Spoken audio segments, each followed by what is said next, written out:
raising standards of living, ensuring full employment and a large and steadily growing volume of real income and effective demand, developing the full use of the resources of the world and expanding the production and exchange of goods. This is the heart of foreign policy and trade policy. And I say this after 50 years of half a century of professional experience. This is the first time in my professional life I am seeing this actually implemented. Earlier, when I joined the Foreign Service in 1974, it was very fashionable for everyone to say, foreign policy also has economic content, which meant that you had a second secretary level or a first secretary level officer in a mission, I know KP smiling, dealing with economic affairs, and the ambassador, if he had time from important political work, he would also devote his time to a little bit of economic diplomacy. Today, there is a fundamental reordering of that. Today, foreign policy, trade policy, domestic policy, all not only appears to be, but is being implemented with a view to benefiting the Indian citizen, India and the world. So I was just saying, what are we looking at here? Modi-led India brings growth, global goods and gratitude. Let me give you an example. When the Honorable Prime Minister travels outside, the Prime Minister of Australia, Albanese, calls him boss. The kind of respect with which he is received in Papua New Guinea by their Prime Minister, the Swabhiman, Seva, Vaccine Maitri. You see, at the end of the day, no matter which way you look at it, a leader and a country led by a leader with broad shoulders, a tall leader, will be judged not how the country fares in normal times, but how a country responds to challenges. And I believe that the pandemic challenge was once in a lifetime kind of challenge. Because I was, as I keep saying, I was in Geneva and New York heading the Indian missions to the UN when we dealt with SARS, Ebola, H1N1. But the pandemic which we had to face in the beginning of 2020 was more like the Spanish flu of 1918, resulting in devastation of an unprecedented order. And look what happened. Let me talk about the vaccine and the health sector part of it. When the pandemic broke out, our health sector did not even have the basics like PPE kits, oxygen masks, etc. We not only revamped that, a domestic vaccine production capacity in the public sector which existed in the previous years was dismantled between 2010 and 14. And from scratch, one, through a private sector research done in Oxford, AstraZeneca vaccine manufactured under license in Pune, and another purely domestic, and we were able to supply in excess of 224 crore doses of vaccine virtually free. And yesterday, I think 1 or 2 days ago, I heard somebody in the public recalling that Delhi has a population, I think of about 2 crores. UP has a population of 20 crores, and somebody in heading Delhi was intending for more oxygen than UP was intending. So, but forget about what we did inside, what we did for the rest of the world. 193 countries are there as per my recollection of UN ranking.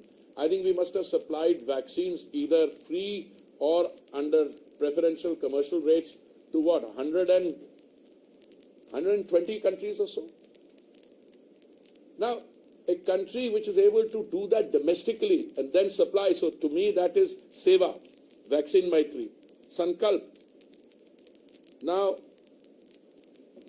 the Honorable Prime Minister turned around the other day. One is that you can be content with your present. You can draw great satisfaction from the fact that you think you are doing well. But the other is to set yourself a challenge that 2047 तक एक विकसित देश बनना है. What does it take to be a विकसित देश? Obviously, I have a lot of material ready. What does financial inclusion means? What does digital inclusion means? Where are we taking this to? But today, I think no one is doubting the fact that well before 2047, we will have all the broad indices of a developed country. Now, I don't know about definitions, and I think definitions are often misleading, but you look at what the change in our domestic this thing is. I can tell you, to be able to take the fruits of development to the most vulnerable sections of your society, I think that to me is the development part of it. And I was very happy to see some statistics the other day. And I'm very happy to honestly,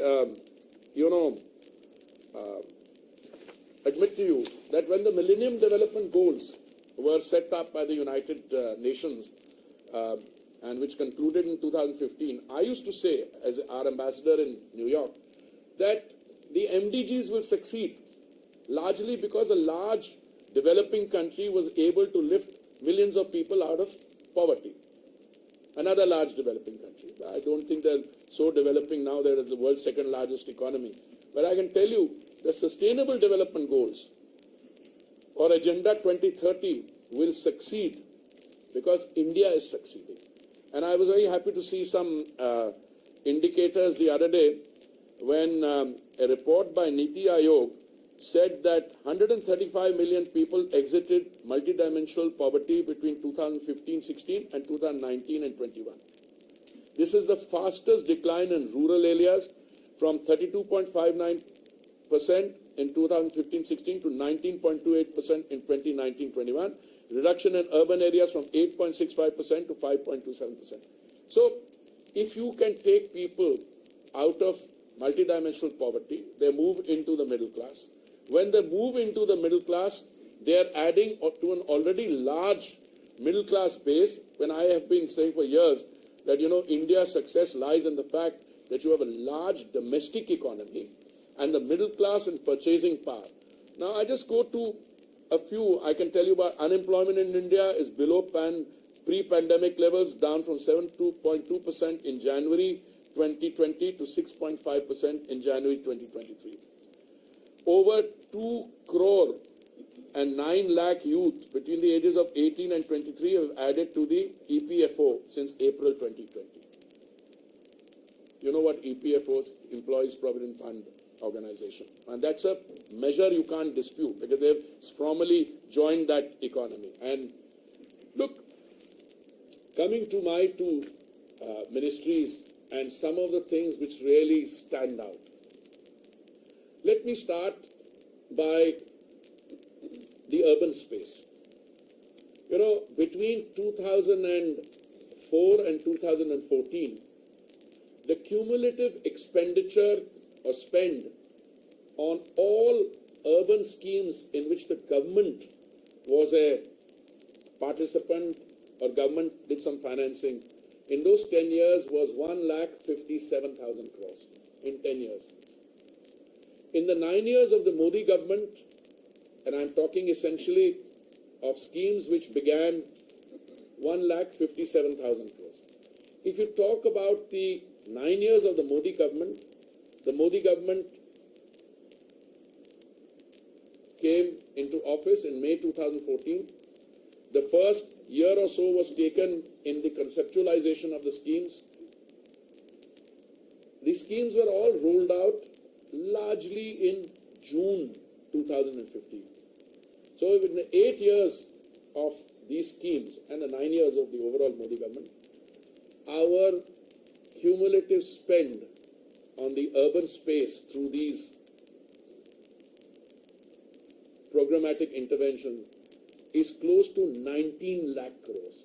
From 1,57,000 crores to 19 lakh crores. I'll give you some other statistics which should provide a picture of what is happening. You know, most countries in the world, including the larger economies, and I include particularly the larger economies, when they were faced with the challenge of the pandemic, there was a tendency in most of these countries for the governments, and because they had the economic wherewithal, the resources, to provide large stimulus packages. And these large stimulus packages meant that trillions of dollars of stimulus was injected into these economies. What it resulted in was that there was already some inflationary pressure. When the stimulus was injected, that inflationary pressure ended up becoming recessionary. I can share with you, even on record, that one of my first interactions with the head of a very large, perhaps the largest oil company in the world, it was in Summer Davos, was it? And he said, I was a newly appointed minister, a few months old, and we were talking about oil prices. The normal refrain from the producing countries is that, you know, we don't determine prices. To which a student like me reacts by saying, if you don't determine prices, but you determine the amount of energy you're going to, crude oil you release into the world market, that will determine prices. He said, well, we don't do it. I said, well, I just want to leave you with one thought. There's enough pressure, there's enough problem, there's enough waiting to go wrong. And I can make I don't call it a prophecy because that would be too strong a word coming from a civil servant turned minister. But I can tell you my understanding of the situation is that if you allow the prices to go up, you will face a situation, it becomes a self-fulfilling prophecy, and the tipping point will come, the inflation will become recession, and the demand for energy will drop. And this is precisely what happened. I had a discussion with a gentleman a few months later. So how did you know? I said, I didn't know because I don't understand the situation. I'm a newcomer. I can see it happening. Today, I can tell you India's real energy growth in consumption is 3 times the world average. World energy demand is increasing by 1%. India's is increasing by 3%. How have we been able to manage this trilemma? One is availability, the second is affordability, and the third is sustainability. I can tell you with confidence that I have my ever diligent research team always gives these figures and in front of me. I'll tell you a very simple point. We have navigated our way through this global turbulence. By global turbulence, I mean you know, the problems in the energy market were there already before February 2022 in terms of, you know, the Russia-Ukraine crisis. We bought from wherever we could. We consume 5 million barrels of crude oil in a day. We used to buy from 27 sources earlier. Today we buy from 39 countries. Our daily, you know, rush at the petrol pumps is what, 6 crore? People go to the petrol pump every day to fill up. At no stage during the crisis or today has anyone ever seriously thought of, you might have a local issue in, you know, in some area where some line has got disrupted. There was no shortage of energy anywhere. My oil companies give them full marks. Even when there were torrential rains in the northeast, they were able to supply gas cylinders by walking through water, by carrying the cylinders on their shoulders. How were we able to maintain affordability?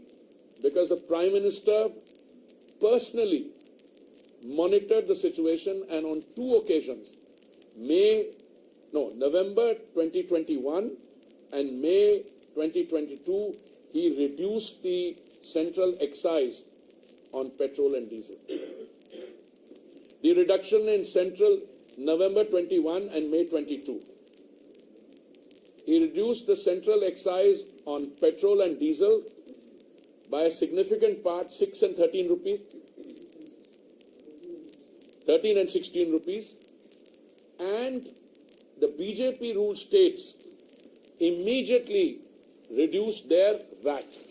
Now this has resulted in a very interesting situation. The only parts of our political system which talk about high petrol and diesel prices are the ones who have not reduced their VAT. Let me give you one or two examples.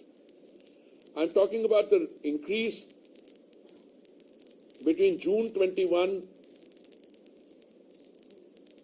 No, I'm talking about the rate, first of all, petrol and diesel in July 23. Those are the latest figures because we are on 4th of August.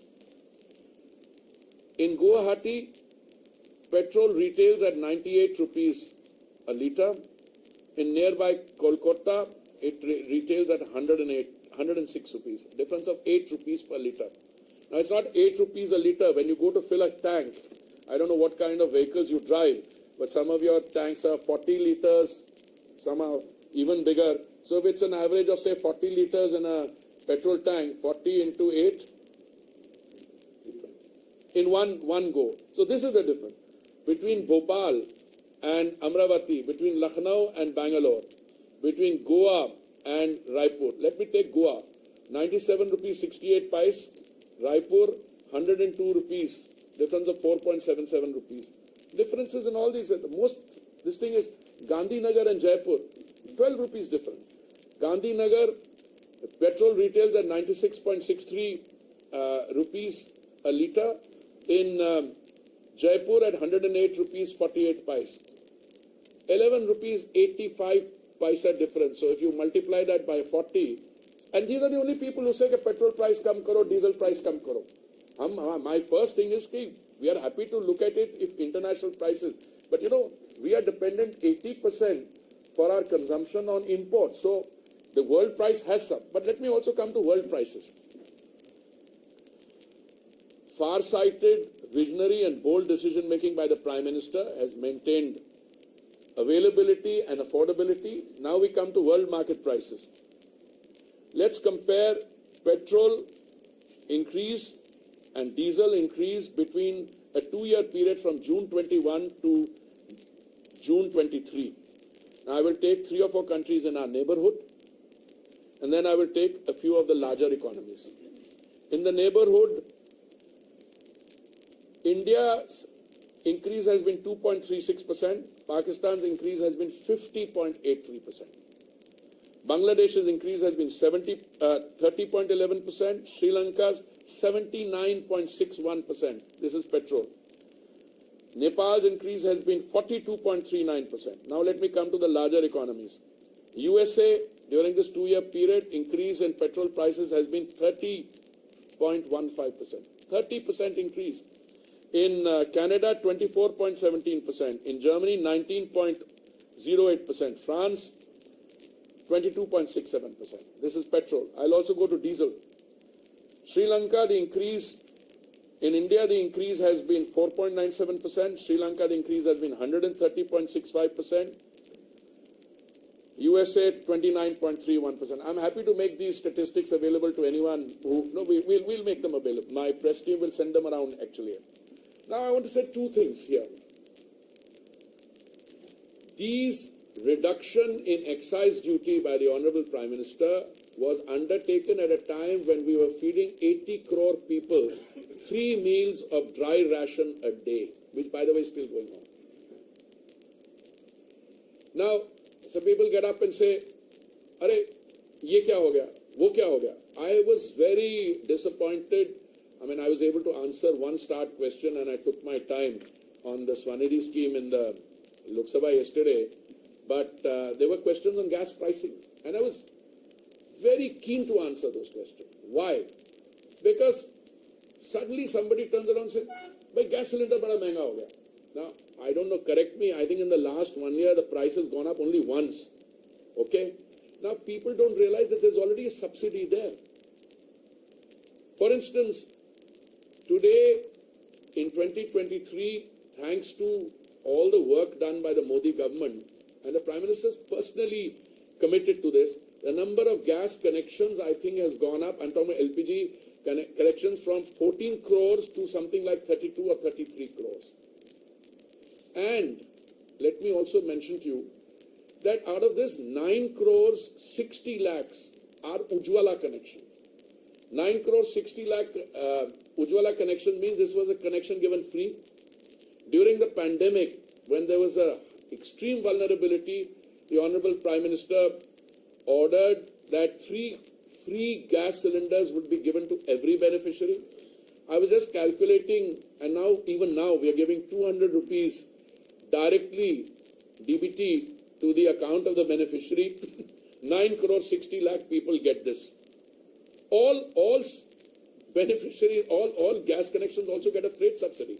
For instance, since we are again dependent for a large percentage on imports, you calculate the cost at the point of arrival, importation, then you take the distance. Now, whatever the going price is, if you have to takes more to take the cylinder, let's say in an extreme, remote, hilly area, there is another freight subsidy there also. So we are giving, even now, subsidy worth about 10,000 crores or thereabouts. How do I calculate this? Just to give you a very small figure. 9 crore 60 lakh Ujjwala subscribers, they are entitled to 12 cylinders a year. They don't draw 12 cylinders, they don't need to. But the Ujjwala per capita consumption has gone up from 3 cylinders to 3.71. Let's say on an average 4. So you take 9 crore 60 lakhs into 4 into 200. Should come to about 7,500 or so, I mean, depending on what the precise figures are. Plus you are adding another 1,000, 2,000 crores subsidy on freight. A question I am often asked, can't you bring the prices down? Look, we are import dependent. Certainly, the price of Saudi CP, that contract price, went up in 21, 22, 22, 23 from something like $380, $400 a metric ton to 700. And when it went up, but we didn't let the price of the thing go on, we didn't pass it on. Our companies ended up incurring a loss of 28,000 crores. We reimbursed them up to 22,000 crores. But we are happy to do that as long as the consumer benefits, and that was the Prime Minister's thing. I talked about Samparn to make India, I talked about Sankalp, Viksit Desh by 2047. Samparn committed to a healthy and fit world, yoga, millets. I hope you noticed that in that Punjabi meal there was a millet dish also. Okay. Suvidha, visa stamping. I mean, it was to be a nightmare earlier. Now issues are being resolved, including in the Honorable PM's recent visit. Suraksha, Operation Ganga, Operation Kaveri. I can't think of any other country in the world which deputed 4 cabinet ministers to bring back 25,000 Indian students stranded in Ukraine through 4 adjoining countries. I had the privilege of being. Samvad, Voice of the Global South. You know, India's hosted the Global South Summit, and even now, I think the Indian experience in any field, the health field, India's experience in the energy field. Sayog, a temple is being built in the UAE, and Samvedna. You know, people sometimes turn around and say your relations with a particular country are not that good, why do you come to their assistance? But that's not the issue. I think the humanitarian streak and the Prime Minister's policy, we are today a country which is capable of heavy lifting, and we showed that capacity for heavy lifting when an earthquake came in Turkey. You know, the Prime Minister was not, I think, in town. I think he was traveling. If I remember correctly, it was during the India Energy Week when the earthquake took place. And I remember wherever the Prime Minister was, somewhere outside Delhi, The instructions came before anyone. We were one of the first countries to send not just relief assistance, but sizable relief assistance, both in terms of helping at the local situation with, rescuing people, other relief supplies, etc.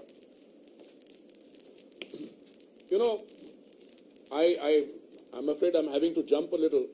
Another thing which not many people realize, every government has good intentions. I have never taken the view that previous governments didn't have good intentions. But sometimes the way to, the way to hell is also paved with good intentions. You must have a vision for yourself, for your country, and your ability to take that forward.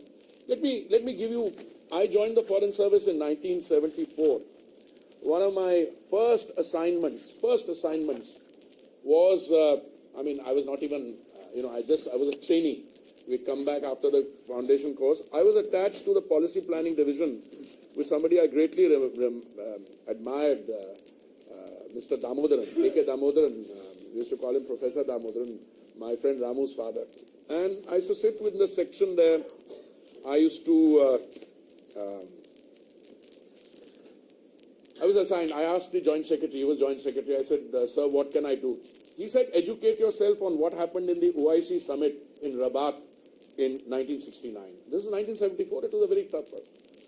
What happened by the way, many of you are so young that you don't remember what happened in 1969, but I can remind for you, we faced scorn in the international arena because at the summit where we sent a representative, India was left red-faced with having been forced to leave the OIC summit at the insistence of Pakistan, despite having been invited. Ek to aap invite na kariye. But he went there and Pakistan said, now how are you allowing this country in? You look at that and look at today. Look at the maturity, the intensity of your interaction with the Islamic world. I like to cite this, our relations with the UAE, what we've done on the trade front with the UAE, what we've done in terms of the India-UAE rupee settling agreement, our relations with with Saudi Arabia, our relations with Egypt, which is a traditional thing in the Islamic world. PM just went there on a highly successful visit. So, what used to happen then? But I'm not confined. I'm just giving you some anecdotes from my 50 years. So, whenever you face somebody like me, the old stories come out. But give you another example. I remember that when I was a young, director-level officer, the then Prime Minister, I think it was Shri Rajiv Gandhi, decided to establish at the 9th Non-Aligned Summit, which took place in Belgrade in 1989, they decided to establish a group called the Group of 15. What was this Group of 15? With the aim of cooperation amongst developing countries in the area of investment, trade and technology. And it was a middling group of countries that did not share much in common, hoping that they would collectively get the strength to engage as interlocutors of the developed world. 1989, not that far back. And the group aspired to talk to the West and present a united front for the developing world. Now, this is the kind of mindset you were in. Even 1980. What is it today? Today you chair the G20, the G7 is talking to you, you go and address the G7. That is the change. And that change, I respectfully submit to you, came after 2014. I can go into individual examples to say how, no. Let's say climate change. People talk about my urban infrastructure and it's fair enough. But today what you're facing is an total extinction of something called a climate skeptics. They used to say, climate change kuch nahi hai. But as you see the facts, the rainfall that you're getting is the highest in 50 years. The global warming is no longer the issue. It's global boiling now. Today you have a situation where, I believe that you guys have this tremendous power. Ek photograph ab laga dete, the narrative changes. I remember when we were on the Security Council, there was a body of a child washed ashore after the Syria conflict. Geeta, you'll remember that. That changed the global narrative on, the civil strife and conflict in Syria. Today, if you open the Western press, you have sights of parts of Greece burning and a child, half clothed, it's boiling there. You see reports from Vermont, in the US, you see parts of Europe. Where was India on the climate, this thing, before Paris? Normal refrain was. I'm not saying we've gone away from the refrain totally, but I think the Honourable Prime Minister realized before Paris, and then again before Glasgow, that, it's all very well to say, this is not my problem, he has caused the problem, polluters pays principle, no, you, KP, or the other guy, you cause the problem because you have done you have more consumption, you have more, you create more pollution, and the polluters pay principle. And you had the concept of common but differentiated responsibility. But nobody is running away from that. But the fact of the matter is, if a large country like India only identifies with one part, either you're part of the problem or part of the solution. The Prime Minister said, we will be part of the solution. Today, India is offering to the world in areas, now I could have an entire session on, what we've done in climate, but I'll take just one or two examples from my field.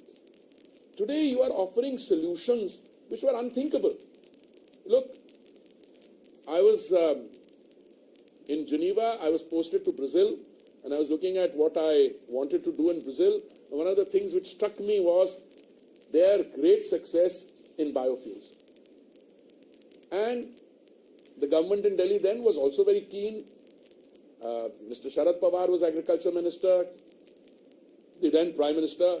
We put in place a system, an ecosystem, whereby we would try and get 5% biofuel blending in 10 of our states and union territories. Only 5%. Idea was being, we'll get that ethanol, we'll mix it into petrol. We tried very hard. I was ambassador in Brazil till 2008, May. I went there in 2006, January. I left for New York in, I think, May. I left Delhi. I came back to Delhi in 2008. Forget it. Fast forward. Go to 2014. We ended the year 2014 with a new government with just 1.4% biofuel blending. So I said, sometimes your intentions are good. Many of the things that Modi ji has been able to do are not just because he thought of the idea. Some of these ideas are old ideas, but they could not implement their own ideas. We set ourselves a target after 2014 of 10% biofuel blending, and the target date was November 2022. I'm very happy to inform you, we were able to do it 5 months in advance. And when we did 10% biofuel blending, we saved 41,000 crores on imports. And that 41,000 crores helped us pay our farmers 42,000 crores. Now we are slowly moving from 10% blending to 20% blending. And by the way, the 20% blending target was 2030. We have brought it forward to 2025. In other words, a year and a half from now, all petrol sold at the bunks, 6 crore bunks that we brought, will be E20. It will have 20% blended biofuel. And the biofuel feed has also changed. Earlier, it was made only sugarcane. Now we are making it from broken food grain. We have a 2G, second generation plant. I have to be worried about 2G. Yesterday there was some fun on that in Parliament. Second generation technology from agricultural waste of parali. We are making it from bamboo. We are even going into a third generation ethanol production from gases. And every time I speak, I find that my figures are already out of date.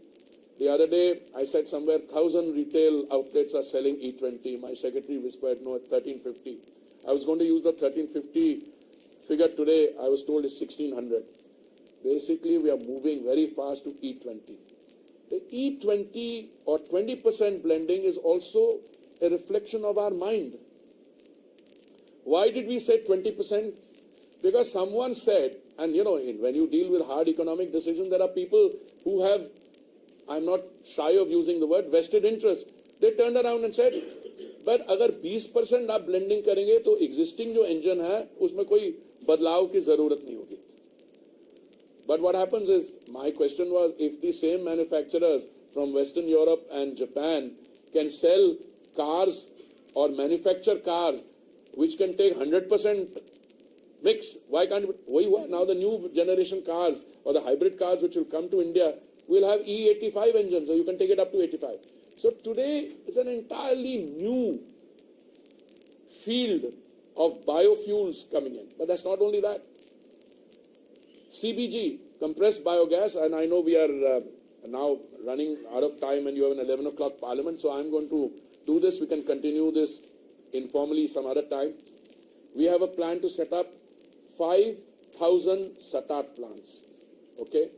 And I'm very happy to inform you that with many states we are in this thing. So, friends, let me quickly rewind our economic history from 1700, when you were a global leader, when a Seth sitting in Calcutta could transfer the entire proceedings of the East India Company through one bill of transaction. From there down, after 190 years of colonial association, I'm not even calling it dominance, association down to 4%, 4.2% and 2 point this thing for the industrial this thing, you're slowly picking up. 2014, 10th largest, 2023, 5th largest economy, and we are going to be the 3rd largest economy. And if you look at the decade ahead, and this is what I think a far-sighted leader does, it's not just setting a target. There's no point my setting a target if the ecosystem doesn't go. Now everybody is saying India is the place. Why? Because you've been able to make those changes, you have these new arrangements, FTAs earlier, and this is my concluding point. It's not that we did not want to sign FTAs or we didn't sign FTAs, but there was a fundamental flaw in them. You were not careful when you signed those FTAs. You had provisions on rules of origin in them. So if my FTA is with this gentleman here, Thailand, let's say, and Indonesia, very good. Yeah, the FTA is supposed to increase trade between the two trading partners. And when there is an increase in trade, both sides benefit. But the rule of origin was so loosely written that the goods which were coming in from that source, I don't mean any one country, Thailand or something, it was from one major supplier, as a result of which the manufacturing industries, I'm just talking about India, throughout the world had an impact which completely made them vulnerable, and the manufacturing sector was disappearing. So today, I can tell you, I think Rajiv was the one who was briefing all of you the other day, Rajiv Chandrasekhar, my friend, and he said, I have 3 iPhones, they're all made in India. That is the difference. So I'm going to conclude here. I have still a lot to go, but I'll be happy to open it up for 5-10 minutes of question time, and then I think all of us have to go to Parliament. Yes, Vishnu. Just very brief question. Fantastic statistics. Please give us the statistics. You will get all the statistics. I have it by the end of the day. No, not only end of the day. We'll give it before that, because I have it. I have the material. I have all the material here. Just cull out mostly what I said, and then in a separate note what I wanted to say, but I didn't have the time. So the question is, what is the new peg over here? Why are you saying all of this? Is this peg to G20 happening? G20 is the whole peg is fixing. What is 2047 and what we have done in the last 9 years? I think the 9 years and going forward into the 3rd term, 3rd largest economy, why do we have a degree of confidence on being able to do this? That's my conceptualizing. Rajiv must have had, I think, similar. I think Jaishankar ji will also be doing others. I have 2 ministries portfolios. I've tried to weave in parts of that here. I mean, I'll give another statistic. This is a McKinsey study that India is building between 700 million and 900 million square feet of urban space every year, which is the equivalent of a Chicago.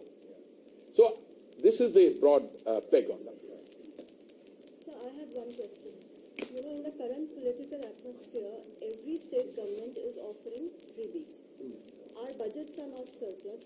How much of a challenge do you see the state subsidies free to India's goals of becoming a... I use the expression, madam, that the good intentions, making freebies, making, transport, bijli, free, this is a good intention. But, it is the way, to hell. Because you've got now levels of bankruptcy in many of the states. You just have to see the state of countries, where countries are reaching. I don't want to name countries, but you all know what we're dealing with. They are not able to pay. I mean, in the case of a neighboring country in India, South, we extended $4 billion of different forms of assistance to them. And so, let's be very clear. At the end of the day, a subsidy has to be targeted at those who are the most vulnerable. The subsidy has to be targeted in a manner that it brings relief, but the subsidy has to be digressive. A subsidy cannot get entrenched for all times to come. Otherwise, then you're killing all the competitors. This is something Mr. Modi has been able to do. Yes, actually, all your data and everything, opposition is saying that, okay, government is telling we are going ahead as far as financial, achievements are there. But the social fabric, like things like Manipur and I'll tell you something. I think, look, democracy, opposition must be allowed to speak. But I think they've made up their mind that they're going to be in the opposition for all their lives. Let me explain something to you. What is the value of parliament? I think the value of parliament is their ability to put us on the mat. All right. Now, what has happened is, we have offered to have a discussion, and this is such a good opportunity that if you want a discussion on Manipur, we are ready for the discussion. Laying precondition, you must do this or you must do that. So I think उन्होंने अपने पैर पे कुल्हाड़ी मारी. And let me give you another, since the madam asked a question on freebies. इनका दो तरीके का स्टाइल होता है काम का. एक है, we generate the productive assets, we produce the resources. इनका स्टाइल क्या है? चिदम्बरम जी जब वित्त मंत्री थे, उनका स्टाइल काम करने का था कि आज महंगाई है तो ऐसे करो, आप ऑयल बॉन्ड्स फ्लोट कर दो. तो ऑयल बॉन्ड्स इन्होंने क्या फ्लोट किए? 1,40,000 करोड़ के ऑयल बॉन्ड्स फ्लोट किए, जिसमें हमें अब 3,50,000 करोड़ वापस देना चाह रहा है. तो freebies, differing decision. Look, you want to run a country, there is no other way than the Modi way, which is you take responsibility and you bite the bullet in terms of taking the hard decision to do it. अब ये कहना कि वहां पे ये हो गया, वहां पे हो गया. अभी तो आपने कुछ दिन पार्लियामेंट के रहते, they wasted the rest, and many of them have come to me individually. I said, yeah, हमसे गलती हो गई. We should have allowed question hour to run. We could have talked to you about gas. मैंने कहा मैं तो I'm willing to have an open forum on all these issues. It's not that we don't want to provide relief, but आप discussion करने का, because I don't think they have a case. कल दिल्ली की discussion में, लोकसभा में आपने सुनी, apart from a brilliant performance by the HM, I was looking at the opposition faces. What were they saying? What were they saying? Here is a track record of somebody of what I call less than responsible governance, and you want to give power अपने अधिकारी के कमरे पे रात को 2 बजे red करवा दी, उसके कमरे से ले गए. You want to? These are the issues. But I think we have to go to Parliament. I'm very happy to continue this discussion. Yeah, please. So we have been buying, crude from Russia at a very highly discounted rate for last 1 year, more than 1 year actually. More, actually more. Yeah, more than 1 year. Yeah. And our crude is been finding way to European markets also. And a number of European countries are very happy that we are getting crude through India, because India is buying it at a very discounted rate. And we are Don't believe any of these stories. Ask them what they are buying from Russia. Is there any possibility of, in fact, petrol and diesel prices being brought down? No, I'm coming. I'd be very happy to have a longer discussion. It's like this. Total amount of petrol, crude oil. Let's start with crude. Total amount of crude oil produced as per statistics which are produced by OPEC was about 102 million barrels a day. They are cutting production. It's come down to about 97 million barrels a day. But at the end of the day, please remember two things. Those who produce oil have to sell it. And if we are able to continue to play the market card, by market card means We all our people are together. Not all of them are in the OMCs. Some of them are in the private sector like Reliance and Nayara. Okay. So, buy from one and sell to the other. The other day I came up across a road. One large producer was buying from them, buying crude also, and then refining and said, this is a small part. We have a refining capacity today of something like 300 million metric tons per annum. We have a 252 now with installed 252 million metric tons per annum, another 40-50 in the pipeline. And I used to use the figure 400 million metric tons per annum. PM used the figure 450 million tons. आने वाले समय में India will be one of the world's largest producer. Investment in E&P. We are already the 4th largest refining hub, and we are going to end up as the 2nd largest refining hub. Because you are looking at a transition when fossil fuels will have to go away. But our refineries are not just going to make petrol and diesel. They will make petchem. They will produce green hydrogen. And by the way, green hydrogen is a story I would have liked to talk about, because those are the new things coming in, but please send them some material on our green hydrogen. And just one last question. You speak about urban spaces, but every time we have monsoons and rains, the cities come tumbling down.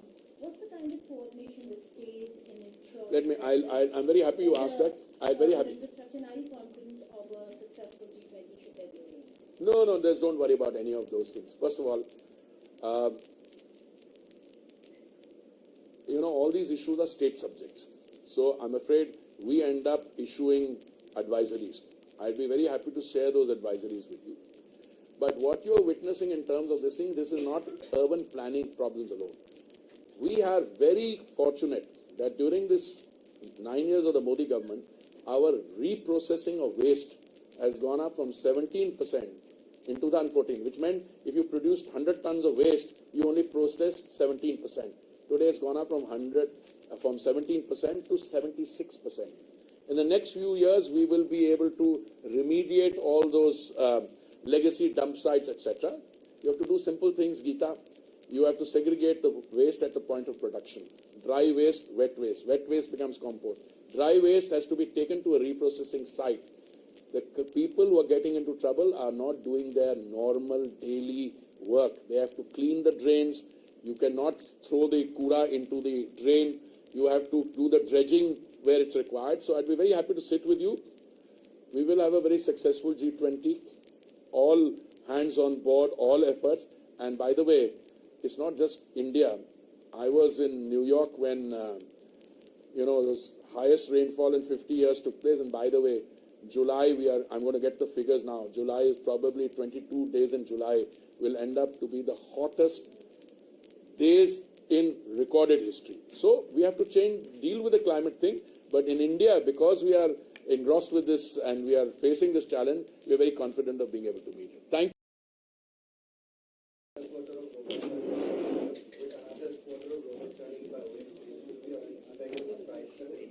Price. If they've made good this thing, and if the international prices don't go through the roof or remain stable, yes, it's always a possibility. I'm very cautious in answering, as you say. So did you say the road to state subsidy is paved to hell? No, if the road to hell is paved with good intention. है? आ जाना यार. Sorry. अरे उसको कहाँ गया?